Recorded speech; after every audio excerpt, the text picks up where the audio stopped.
You ask yourself, why would 3 or 4 commercial banks be short the largest concentrated short position on any commodity traded on the COMEX in silver? Why would Bank of America be short 1 billion ounces of silver? Why in God's green earth would they ever do that?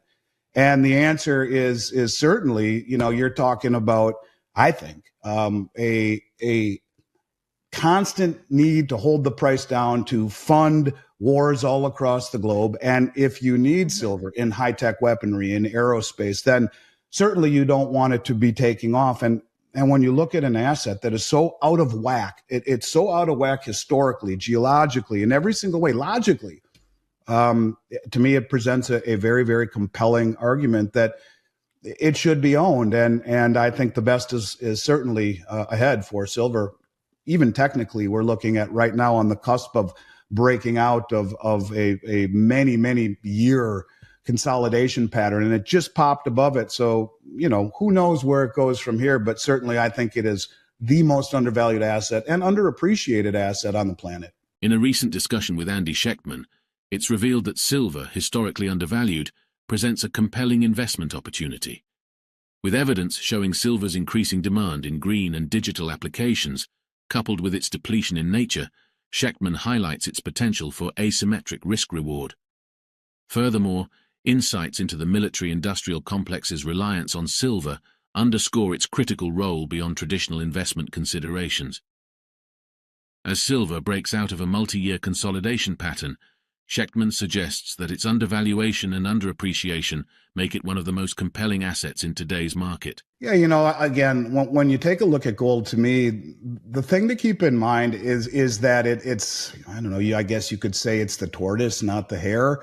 It moves slowly and methodically, and you go back to the beginning of the century, go back to 2000. Over the last 24 years, it's appreciated roughly by 7.8% per year, very slowly, very methodically. But a couple of things that I would say as you look at gold that really resonate with me. Number one, in 2019, the most well-funded and well-informed and sophisticated and powerful bank on the planet, the Bank of International Settlements, which is really viewed as the central bank or central bank, reclassified gold as the world's only other tier 1 reserve asset. Now, that's very important to me, because when you realize that really over the last 6 or 7 years, we've seen the central banks of the world, who I would say are not only the most well-funded, but more importantly, the most well-informed traders on the planet, have not only gone on a repatriation spree where they're repatriating all of their gold holdings, both from the New York Fed and the Bank of England, but also on a purchasing spree to where over the last 3 years in particular, the most well-informed traders on the planet have accumulated more gold than at any time in the last 100 years. So I think the most important thing when we talk about gold is that it is important enough to be reclassified the only other tier 1 reserve asset other than dollars or treasuries, and important enough to be accumulated by the central banks at a level we've never seen before. And really, again, a very important topic in this removal of counterparty risk. We've seen a tremendous amount of repatriation of gold from these hubs. And I think that's very, very relevant in the time that we are heading into. And I know that that's a constant theme with Bitcoin as well, is an asset that is not simultaneously someone else's liability. And I think that's very important here, because if the central banks were just buying and leaving it at the Fed and leaving it at the Bank of England, it would have less impact on me. But to see them repatriate it and to have constantly gold and silver being bled dry out of the LBMA and the COMEX and shipping eastward, to me, says a lot about where we are. So again, I think the best is certainly ahead for gold. But, one of the problems that people have with gold is that it moves in a very methodical fashion. It isn't instant gratification, but, it has been moving slowly and steadily. And when we look at silver, I look at an asset, to me, that the phrase that comes to mind is asymmetrical risk reward. And it has maybe the best asymmetrical risk reward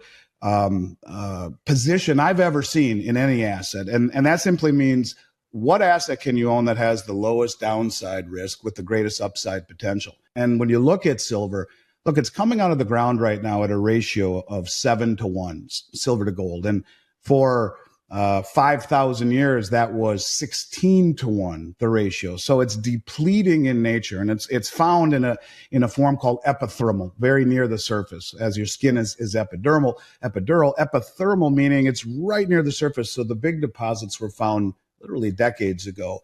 And so what you see is an asset that is increasing in demand in green and digital applications. It's experienced a renaissance in monetary applications, and yet it is decreasing in nature. In fact, of the 1 billion ounces that came to market last year, roughly only 300 million came from companies that mine silver. The majority of all the silver that came to market came from byproduct mining of other metals that are completely off the radar of anyone looking for silver. They're mining gold or copper or lead or zinc, and they stumble across it, and a little bit of recycling. So it's an asset that is historically, in terms of its price relationship to gold, in terms of its geologic relationship, 5,000 years, it's way out of whack. And I think it might be one of the best investments I've ever seen. And again, at the beginning, I mentioned that to me, silver and gold are wealth, and I believe that to be true about silver, but an asset that is so copiously needed in so many areas. And, it's interesting, too, that the military industrial complex is an interesting topic. And I think it's worth mentioning in silver because, when I saw you at that conference in Vancouver, I had been there the year before, and the year before I had made a comment in my speech that there's roughly 500 ounces of silver in the tip of every Tomahawk cruise missile. And there was a man there that introduced himself to me, and he never really told me what he did. Well, he was there again on this last meeting, and he came up to me and he said, listen, I heard you say that last year. Actually, I'm a consultant for the Department of Defense, and I actually worked on the Patriot missile program. And he showed me all sorts of pictures. He said, don't worry, this is declassified. He said, but you're right. There's between 13 and 15 kilograms of silver in the tip of every Tomahawk cruise missile. And I asked myself, why is it that military applications for silver is not listed in the Silver Institute supply demand figure? And you look at the amount of munitions that are being issued across the globe and the military industrial complex that is supplying those munitions, whether it be to the United States or to the Ukraine or wherever it may be. And you ask yourself, why would 3 or 4 commercial banks be short the largest concentrated short position on any commodity traded on the COMEX in silver? Why would Bank of America be short 1 billion ounces of silver? Why in God's green earth would they ever do that? And the answer is certainly, you're talking about, I think, a constant need to hold the price down to fund wars all across the globe. And if you need silver in high-tech weaponry, in aerospace, then certainly you don't want it to be taking off. And when you look at an asset that is so out of whack, it's so out of whack historically, geologically, in every single way, logically, to me, it presents a very, very compelling argument that it should be owned. And I think the best is certainly ahead for silver.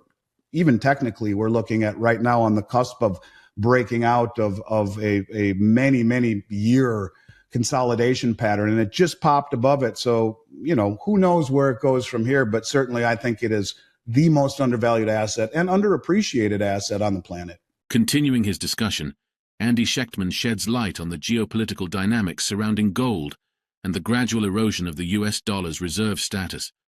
Highlighting the lead economic advisor's perspective on relinquishing the world reserve status, Schectman emphasizes the significance of understanding gold's role amidst these shifts.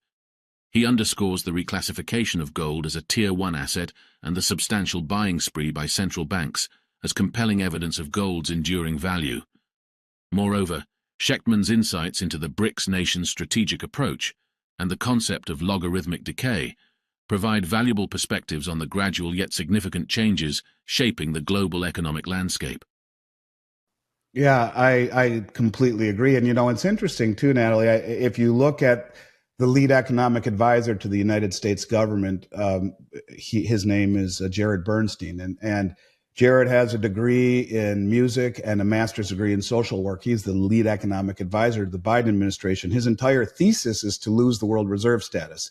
It's a privilege we can no longer afford. And he's written reports that were picked up in both the Washington Post and the New York Times on this. One was called Dethrone King Dollar. And when Trump threw tariffs on China, he came out and publicly said, fantastic, maybe now we'll lose the reserve status. So keep that in mind as we go through this. And you're right. I think that it's really very important to try and understand what gold represents, but we go back and we look at the reclassification of it as a tier one asset. We look at the repatriation by the central banks and then their massive buying spree that really started in 2018 and it continues through today. So gold, there's something about it, right? And you're right. The BRICS are something I focused on for 4 years. I think it's kind of given me notoriety in this industry. I was saying this 4 years ago. I've done thousands of videos on it, all on this topic. And you're right. I'm a big fan of the term called logarithmic decay. Little by little by little by little by little, then bang all at once. Kind of like you're going off a cliff. That's by 1,000 cuts. That's what's happening with the dollar. That's exactly the way that I look at it. And the people in this country, I think, have become obsessed with instant gratification, and it isn't fast enough. And so, look, this is something that has been done very methodically, and I give the BRICS nations credit. In today's insightful discussion, we've delved into the slow yet methodical nature of gold's appreciation and the strategic moves of central banks in accumulating this precious metal. Andy Schectman's elucidation on the reclassification of gold as a Tier 1 asset and the increasing demand for silver underscores the importance of diversifying one's portfolio. Additionally, his remarks on the geopolitical implications of losing the US dollar's reserve status provide valuable insights into the evolving global economic landscape. As we navigate these shifts,